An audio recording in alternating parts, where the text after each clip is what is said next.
Waziri wa Ujenzi Abdalla Ulega amesema serikali haitaongeza hata siku moja kwa mkandarasi ambaye atabainika ameshindwa kukamilisha mradi wa ujenzi aliopewa na serikali kwa sababu za uzembe.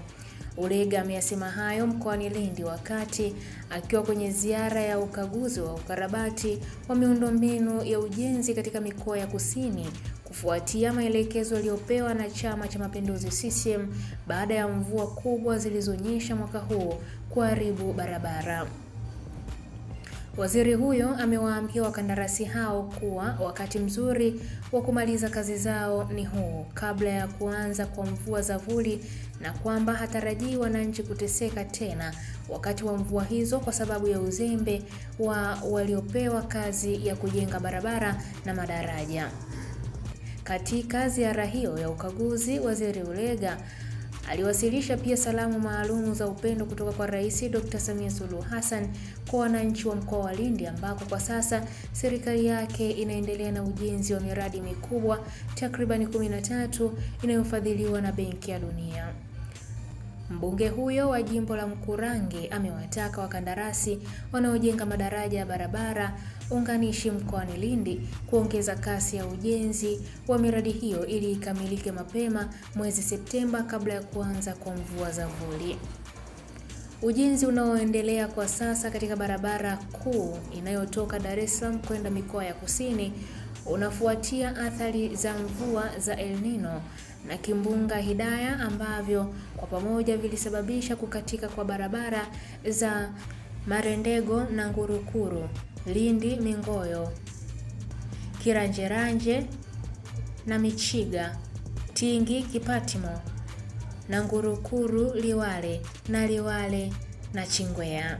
Ili kuhakikisha kwamba kazi ya ujenzi inakwenda kwa kasi, Ulega amewataka wakandarasi kuongeza idadi ya wafanyakazi na muda wa kufanya kazi bila kujali usiku na mchana ili kazi iende kwa kasi na pia kusaidia vijana kupata riziki.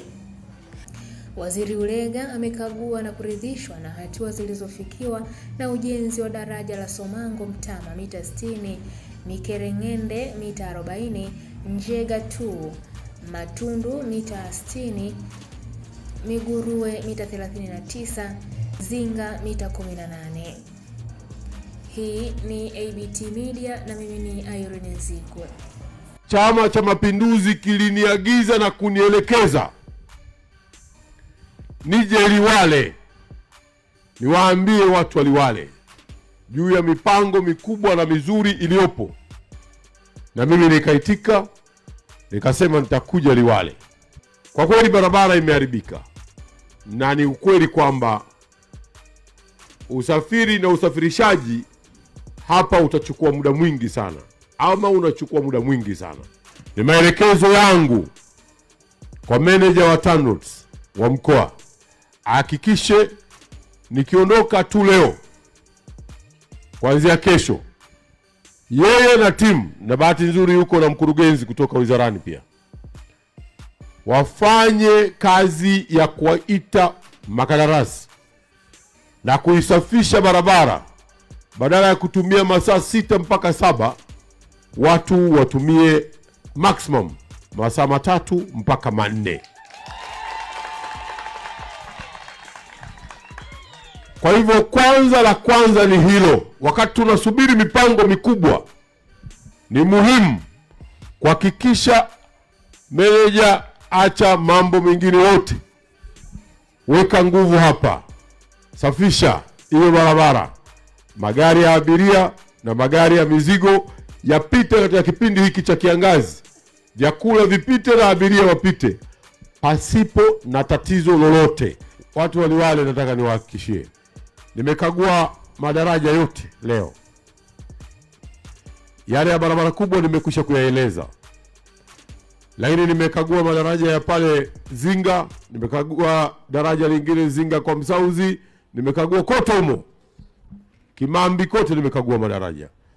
Nimekutana na makandarasi wanakwenda vizuri, bado wapo katika wakati, wanatakiwa watukabidhi kazi yetu mwezi wa 9 mwishoni mwaka huu, kabla ya mvua za vuli hazijaja.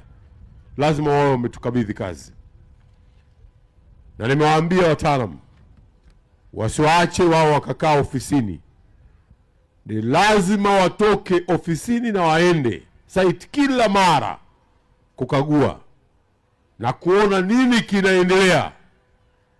Wasije wakakaa ofisini wakadhani kwamba kukaa ofisini inatosha kazi huku kwenda vizuri. Na hilo tumemalizana nao. Jambo lingine ni barabara ya Liwale kwenda Nachingwea. Hii tumeipa kilomita 55 kutoka hapa Liwale kwenda Nachingwea. Na kule Nachingwea kwenda Masasi ziko kilomita 45 katika budget. Kwa hiyo tukizipata zote hizo, nafuu kubwa sana itakuwa imepatikana. Katika bajeti ya mwaka 25-26, Mheshimiwa Waziri, imepangwa kujengwa kilomita 55 ambazo zinaanzia Liwale kwenda Kiangala. Tunapenda kumshukuru Rais wa awamu ya 6 Dr. Samia Suluhu Hassan kwa kutupatia fedha na za utekelezaji wa miradi hii. Na sisi kama wakala wa barabara tutaendelea kusimamia kazi hizi kwa ukaribu na kuhakikisha zinakamilika kwa wakati na kwa viwango vinavyokubalika.